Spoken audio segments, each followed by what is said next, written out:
So is there a God or isn't there? I'm asking you. This question's kind of like, so humor me for a minute. Look up at the ceiling as you're willing and able, and raise your arm and point your finger at the ceiling. Now, I'm going to take your picture. Not really.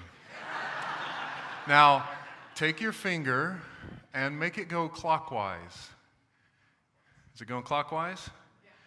Now start to bring your finger down, bring it slowly down,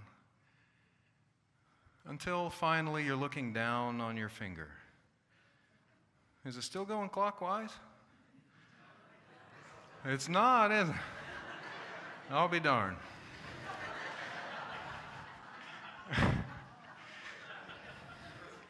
Thanks for playing with me. The God or no God question to me is kind of like that. What looks objectively true from one perspective doesn't seem so true from another perspective. Is there a God or isn't there? It sort of depends on the angle from which you're studying the question. Unitarian Universalists have contributed some to that discussion. Unitarianism and Universalism both developed as separate traditions in America over against a Christianity that espoused a cruel God who would cast people into eternal hell as punishment, often without the person understanding why. To that, UUs said historically and say today, we cannot fathom a God of such hate and vengeance. Any God must be a God of love and understanding. But as important as the God question is, and I do think it's important and really interesting and even fun, it's not the central issue in Unitarian Universalism. God or no God, that is not the question. In its place, I want to pose 3 questions that do guide us as we create this living tradition of Unitarian Universalism. The first is, what sort of world do we want? Now, you might think that question would lead us out the back door of the sanctuary and out into the world to work for justice. What even are we doing here? But I don't think the answer begins there, actually. Our first answer to this question lies in the way we form congregations in the first place. You'll notice, those of you who have been around a while, that we don't ask you to sign on to any statement of belief about the supernatural when you join a Unitarian Universalist congregation. But in our membership class, we do ask you to assent to the covenant of this congregation, symbolized by signing the membership book. Our congregation covenant is, say it with me if you know it, love is the doctrine of this congregation, the quest of truth is our sacrament, and service is our prayer. To dwell together in peace, to seek knowledge and freedom, to serve humankind in friendship. Thus do we covenant. The first clues to the kind of world we want lie in this covenant in a couple different ways. The first clue is the fact that we gather around covenants rather than creeds. That tells you something about our central theology. We believe that God or goodness or love itself is found mainly in us and between us. Now, this isn't universally true in religion, of course. In the faith I grew up in, there were people who were frequent flyers when it came to getting saved, as we called it. They would ask God for forgiveness for their sins and be baptized in the spring, and by the fall they had become sinners again and had to do it all over. We had to go down to the creek and baptize them again. I came to see God as willy-nilly, as sort of sick of my shenanigans, and a little bit like a demented Santa Claus watching me when I was sleeping and when I was awake. So what does it say that instead we gather around covenants made freely with one another, a covenant that was designed by the members of this congregation with input from other congregations and writers? I think it's an expression of deep faith in humankind, that we really can find the good together and follow the path of love and justice and peace and freedom together. The covenant in the liberal congregation is the foundation of our faith. But we also make covenants as congregations with other congregations. Maybe you've come across the 7 principles of Unitarian Universalism. They contain statements like, we affirm and promote the inherent worth and dignity of every person.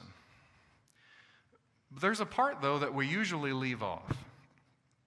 We really should be saying, we, the member congregations of the Unitarian Universalist Association, covenant to affirm and promote the inherent worth and dignity of every person. It's important that our 7 principles are not a creed, but a covenant, voted on by representatives from our congregations and changed from time to time. What will we do if the 8th principle passes here in a few years? We'll have to redo everything. Not really. Unitarian Universalism can be terribly messy, and that's in part because of the expression of faith in humanity that's at the core of this tradition. So, covenant itself is one answer to the question, what kind of world do we want? We want a world built on agreements between people, not coercion, not threats of punishment, but agreements between people. Then we can look at the content of those covenants for more information. Ours here at VUU talks about peace, service, truth, and the freedom to seek knowledge. Our covenant with other congregations, the 7 principles, talks about advocating for everyone's worth and dignity, being on a free and responsible search for truth and meaning, justice and equity in human relations, democracy.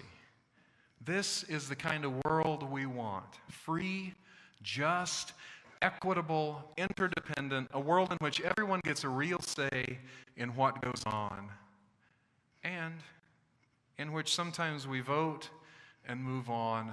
And one of the great spiritual practices in a democracy is being a good loser, being on the losing side of a vote and doing that with grace.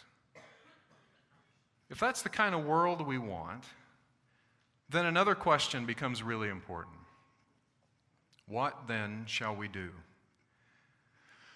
No, I don't know about you, but I find the news somewhat discouraging these days. I see news about corruption and violence and abuse. I think I am watching systems of abuse and misuse of power fall apart. And then I reflect on our principles about freedom and love and justice. And some days it just makes me wish I could jump under the covers and say, Buddha, take the wheel. But our tradition doesn't let me do that, at least not for very long. Because as I said, from the moment we become Unitarian Universalists and join in on these living covenants of ours, we're called not just to assent, but to co-create the living faith of Unitarian Universalism and the world it envisions. Truly, as our monthly theme reminds us, faith is a verb. What then shall we do? Seems to me, step 1 is spiritual practice, meditation, prayer. Whatever spiritual practice you have, to keep these values of love and justice and freedom in front of you. I just developed a new spiritual practice for myself, recommended to me by a good friend. He and I both love the ancient Stoics, whose main advice was to remember that you're mortal, to really reflect on the fact of your own death, then go out and live the good life based on the knowledge that you aren't here forever. So, maybe it seems like a trivial thing, but I just ordered this little coin from the Stoic Society to keep in my pocket. On one side, it has the words of Marcus Aurelius, "You could leave life today." On the other side, it has a skull and some ancient symbols for life and death. When I looked at it, I immediately thought of the altar at the First Unitarian Church of Chicago. Has anybody been to the First Unitarian in Chicago? It's one of the few UU churches with a crypt. Fantastic place. On one side of its altar, it has a symbol of youth, and on the other side, it has a symbol of death. For me, reminders of my mortality help me keep Unitarian Universalist values first and foremost. I only have so long to do what I believe is important. There's something that will do that for you. You're attending a UU worship service. I figure that's at least a good start. Whatever helps you, it's important to practice it. Maybe especially in times like these when the world really needs us all to participate in solutions to big, long-standing problems. What shall we do? First seems to me we find a way to remind ourselves of our most deeply held values. And then we act. We keep love first in our personal relationships. We stay in touch with what's happening in the world and do what we can when we can. UUs do so many things to act out their values, from attending marches to writing letters to running for office. If we know what our values are, and we remember that nothing gets better unless people make it so, we'll have opportunities to act for the greater good. A whole lot of that kind of work, I know, gets done in this congregation and by the members of this congregation. I'm inspired by you all so often. Your Facebook feeds are fantastic. As I reflect on what you're able to do, even in the middle of your busy and sometimes difficult lives, what you've built here sustains us and makes a real difference in the world, and what you do out there does too. Being part of our covenants implies that each of us will be a part of supporting the work of this congregation, as we talked about this morning. We're asked every year at this time, to reflect on what we'll give to the congregation in the coming year. And I invite you, with Deanne, to give generously. We can do together. This again is a core part of covenantal theology. We can do together what we cannot do on our own. From partnering with local justice groups to organizing inside and outside the community, participating in worship that reinforces our values, it takes all of our participation. I know that you're reflecting even now on what you're able to do in the coming year, and I'm grateful for that. Because the truth is, we have big dreams at Valley UU. We're going to add another worship service next fall for the 6 months of the year that are the busiest. Maybe those of us who prefer to show up 5 minutes early will be, or right on time. We'll have a place to park when we do that. That will increase our capacity to serve our communities. And more voices of freedom and love and justice means more power when we speak to our legislators and work to alleviate the suffering of our neighbors. We may also need to add a building here on campus, as our social space is almost non-existent. We want to focus more on adult faith formation, both for us and for people in our communities who could benefit but may not be members, at least not yet. The staff that we hope to add in the next few years will help support those big dreams. What shall we do? If we're to see the difference in our communities that we hope for, we'll need to be generous with our time, with our talents, and with our finance. I think I know the heart of this congregation, which started as a handful of people eating pizza together and talking about the very values set out in our covenant today. I know your generosity. I've experienced your adventurer spirit. So when I reflect on our shared vision and what we'll do together next, I'm reminded of the UU hymn, not my favorite, but apropos here. We will get there. Heaven knows how we will get there, but I know we will. So, I invite you to join me and my family in pledging and giving generously and faithfully. And I invite you to come next Sunday to Vision Sunday, ready to hear from my really, truly, folks, incredible colleague, Reverend Mary Catherine Moore, who's the Director of Stewardship for the UUA now. And then to celebrate over a shared meal the next steps on this shared journey. What kind of world do we want? One where freedom, love, justice, and peace are on the rise, where people freely join in covenant around those values, a world of and a faith without coercion. And what shall we do? Well, we'll keep our values at the front of our hearts and minds and act on them. The third question I see as foundational to Unitarian Universalism is this: is a better world possible? I sometimes say that every religion needs a devil and every religion has a devil. We have the twin devils of cynicism and despair. And boy, do they have a sales pitch these days.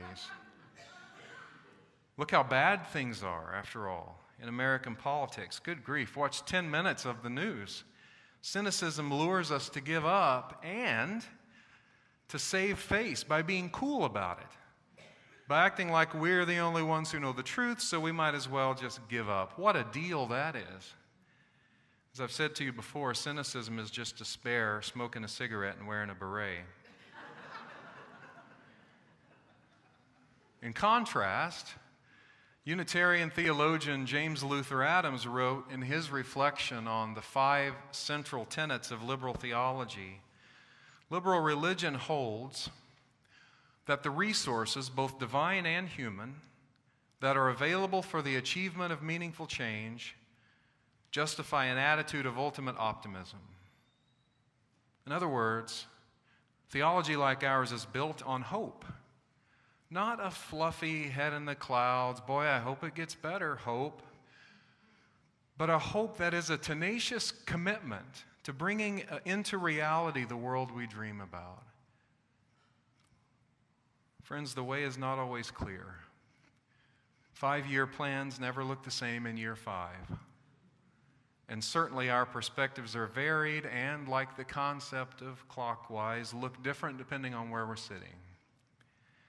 But let us continue to walk together in all of our diversity, the path of covenant toward ever greater freedom and love and justice and peace.